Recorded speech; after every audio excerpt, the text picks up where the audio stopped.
On her command, the invasion of the Great Jura Forest by the Armored Corps became final. The Marshal continued speaking.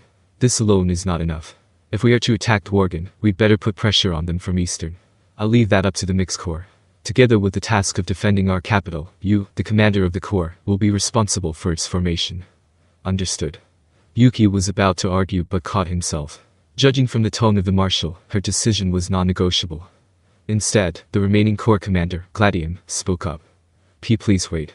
Does this mean my Magic Beast Corps will not participate in this war? I promise that my Corps will be useful, so please consider. He called out to the other side of the bamboo blind with a ghastly look on his face. If he and his Corps were ordered to stay, the Magic Beast Corps, smallest of the three, would be given no chance to show off. The other Corps commanders were about to rob him of an important task, right under his nose, making him miss his chance at glory during the war. I can never accept that. Gladium was desperate. Don't panic, fool. I have already planned for your time in the limelight. Really? So, what is my role going to be? You are to lead the entire Magic Beast Corps to the north. When Gladium finally registered the answer from the Marshal, he was astonished by the absurdity of it. Demon Lord Rimuru and King Gazelle would concentrate on defending their nations. They then had the opportunity to blindside the Western nations, who were fixated elsewhere, by launching a simultaneous invasion. And before the Western States Council could react, they'd need to construct a beachhead. To the north. Are you saying we cross the Canid Mountains? Gladium was shaken as he pieced together what was implied in her statement. He understood the reason. Not just two fronts, it would be a simultaneous three-front strategy. Nevertheless, the Empire had enough military power to pull it off. However, the tactical, not strategic, aspect of this operation posed numerous challenges. The idea of trekking through the Canid Mountains with tens of thousands of soldiers bordered on insanity. Gladium was hesitant to point this out, but then he heard the Marshal laugh. That's right, Gladium. Attack the royal capital of Ingratia by sea. The kingdom of Farminas, which is in the process of reconstruction, can be destroyed at any time once we take Dwarven. Well, what? The sea? I don't think our nation has naval battleships capable of large-scale transportation. We have them. Right, Calgurio. Having been called upon by name, Calgurio knew it was futile to lie. Hearing the Marshal call him without an honorific, he got a bad feeling in his gut, enough to dissuade him from commenting on it. The Marshal was that intimidating. As the Marshal said, the latest weapon developed by my army is called an airship.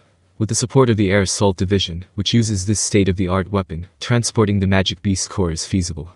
Calgurio's remark caused a ruckus in the conference hall. That meant there was a way to invade the Western nations without going through the Great Jura Forest. Of course, they were excited. However, Calgurio continued, turning to Gladium. As they are a necessary trump card to fight the Storm Dragon, we can only provide assistance in the form of transportation. Would that be alright? Calgurio would keep 100 of the airships and load up as much firepower as they could carry. The remaining 300 airships were already sufficient to transport well over 100,000 troops, each of them sporting a maximum capacity of 400 people. Excluding the staff operating the ship, they could still carry 350 troops. The Magic Beast Corps numbered 30,000 warriors and 30,000 beast knights, adding up to 60,000, plus the support force to help them fight at their full potential. And not to forget, their supplies. A total of 300 airships would be enough to transport everything. The airships themselves could not be expected to take part in the battle, but if it were just about transporting the Magic Beast Corps, they could handle it with ease. Calgurio promptly drew a line that was absolutely non-negotiable and thrust it at Gladium. Gladium, well aware of this, groaned to himself. It was an honor for the soldiers to fight against the Demon Lord Rimuru and Vildor the Storm Dragon. It would be a shame to miss out on the opportunity, but the strategy that the Marshal proposed was equally appealing. It was an unprecedented blitzkrieg operation that would fundamentally challenge the understanding of war. The sluggish Western nations would crumble before Gladium's Magic Beast Corps. This strategy made sense, all but guaranteeing their success. More importantly, there were champions called the Holy Knight Order in the West. They were a group that specialized in individual combat, and were rumored to be the strongest even in group battles. It was said that the Imperial Guards, their partners, were also outstanding. Not to mention the presence of Hinata Sakaguchi in the Holy Empire of Lobelia.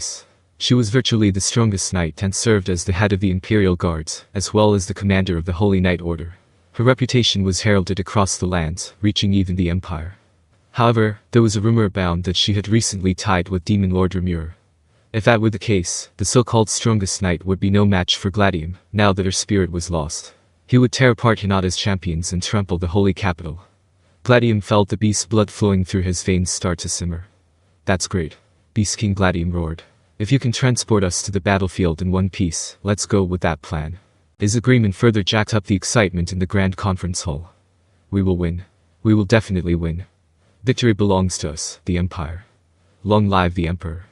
And so on, and so forth. Many of them were already beginning to revel in the idea of victory.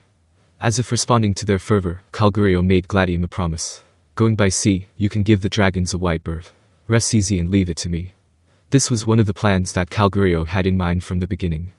Considering the flight range of dragons, the oversea route was well outside the purview of the dragon roost. Plus, since travel by air also let them wholly avoid the sea monsters, which were more than a little pesky, he figured that this was one of the safest routes to reach the west. It would be, however, impossible to coordinate with the tank units, thus he thought it was too early to propose the plan. That was why the preliminary investigation was perfect. So, despite the odd circumstances leading to the adoption of his plan, Calgurio was pleased with the way things had turned out. Interesting. We will transport the Magic Beast Corps with the airships, and then focus on support and supplies afterwards. That's how I'll let it all play out, and then, I could reap all of the glory. If a large force emerges in the north, it will take the allied forces of the west by surprise. When that happens, they'll deteriorate into a pathetic rabble. Unable to muster any reinforcements for Demon Lord Rimuru, they will descend into utter chaos. The western nations, who have fixated both eyes on the Great Jura Forest, would be blindsided by such a turn of events. If that happened, nothing could bring down Calgurio's offensive. He was sure of it. Concentrating on the dungeon and the storm dragon, Calgurio calculated that doing so would net greater military gains. Is there anything you do not understand?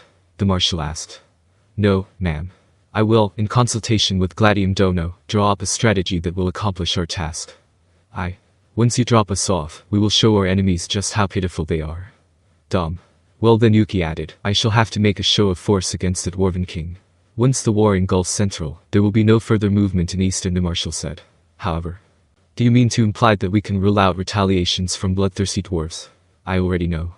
Yuki never lost his spunk, even as he cut off the Marshal. Everyone else in the room, including the other corps commanders, stared at Yuki in disbelief. Is he dense or plain stupid? His attitude begged the question, but Yuki shrugged off the glances he was getting. Very well, the Marshal picked up. Now then, begin preparations at once. Yes, ma'am. The order had been given. Without the Emperor, Rudra, saying even a word, the stage was set for the Empire's simultaneous three-front invasion. On that day, the Imperial edict to start the war was issued in the name of the Emperor. Spirits were running high in the Empire. At long last, after centuries of slumber, the behemoth was raring to show his claws once more. Yuki let out a sigh of relief as the Imperial conference ended. In the previous meetings, the Marshal never spoke. But this time, she was actively interfering. As a result, Yuki was forced to tweak his plan a bit. It's no big deal. My army will be deployed near the Imperial capital as planned. Most of the Armored Corps, which is the most influential and distracting, would invade the Great Jura Forest. I wouldn't have guessed that even the Magic Beast Corps, with Vega in their midst, would move to the front lines, but I guess the Mixed Corps is all I need for the coup d'etat. The original plan was to build Vega up as the driving figure behind the coup, which also would have made him the fall guy if his plan was foiled.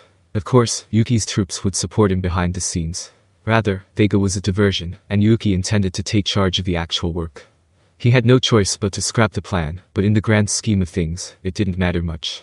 Because Calgurio, the idiot that he was, had played right into Yuki's hands. Calgurio was more of a strategist than a fighter. He was strong enough to hold his own, but ultimately, he was a man who was particular about strategy and certain victory, avoiding any risk. And yet, when weighing a loss against the potential payoff, greed would get the better of him. In short, all he needed was a compelling reason. Tempest was rich, and their groundbreaking technology was rife for the taking. And then, if you told him they were hidden in the dungeon. Telling him directly would raise suspicion, of course, so it was better for Yuki to make him think he was after it himself. Using the information and samples Gadra had brought back, Yuki was able to make Calgurio dance to his tune. Still, though. You look so grim, what's on your mind? Yuki asked the person sitting across from him, Gadra. It's about the Marshal. The Marshal. I was wondering why she might have been so impatient. Impatient? Yuki blurted. I didn't get that feeling from her. Yuki couldn't fathom why that was keeping Gadra preoccupied.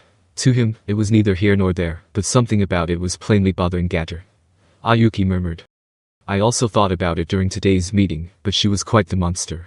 To tell you the truth, it would be difficult to say whether I could win against her or not, unless I found out personally. Yuki could gauge the strength of most of his opponents without having to fight them. Now that he had awakened to his ultimate skill, he could even see through his opponent's hidden abilities. So, for him to encounter an opponent who he couldn't analyze, it was self-evident that she was one dangerous individual. Marshal Dono is always appointed right after the succession of His Imperial Majesty Ruder. She has always protected His Imperial Majesty, like she did for the previous generation, and the ones before that. But still, as far as I know, there is no record of the Marshal being involved in military affairs. So why? Gadra contemplated. The Marshal becoming a problem was something Yuki hadn't accounted for, either. But it wasn't entirely unexpected. After all, the strongest demon lord, Geek Crimson, seemed to have a bone to pick with the Empire. It didn't take someone as smart as Yuki to figure out that something was going on. Why did Geek Crimson, the embodiment of power, let the Empire do as they pleased? Yuki wondered if the reason behind the prideful demon lord's reluctance to make a move was because of someone even he was wary of. And if he were told that this person was the Marshal, well, he would be inclined to believe it. At any rate, if the war spirals out of control and engulfs the world in chaos, what follows would be extraordinary. Then, a monster lurking in the shadows might reveal itself. Yuki smirked as he played out the upcoming events in his head, barely containing his enjoyment.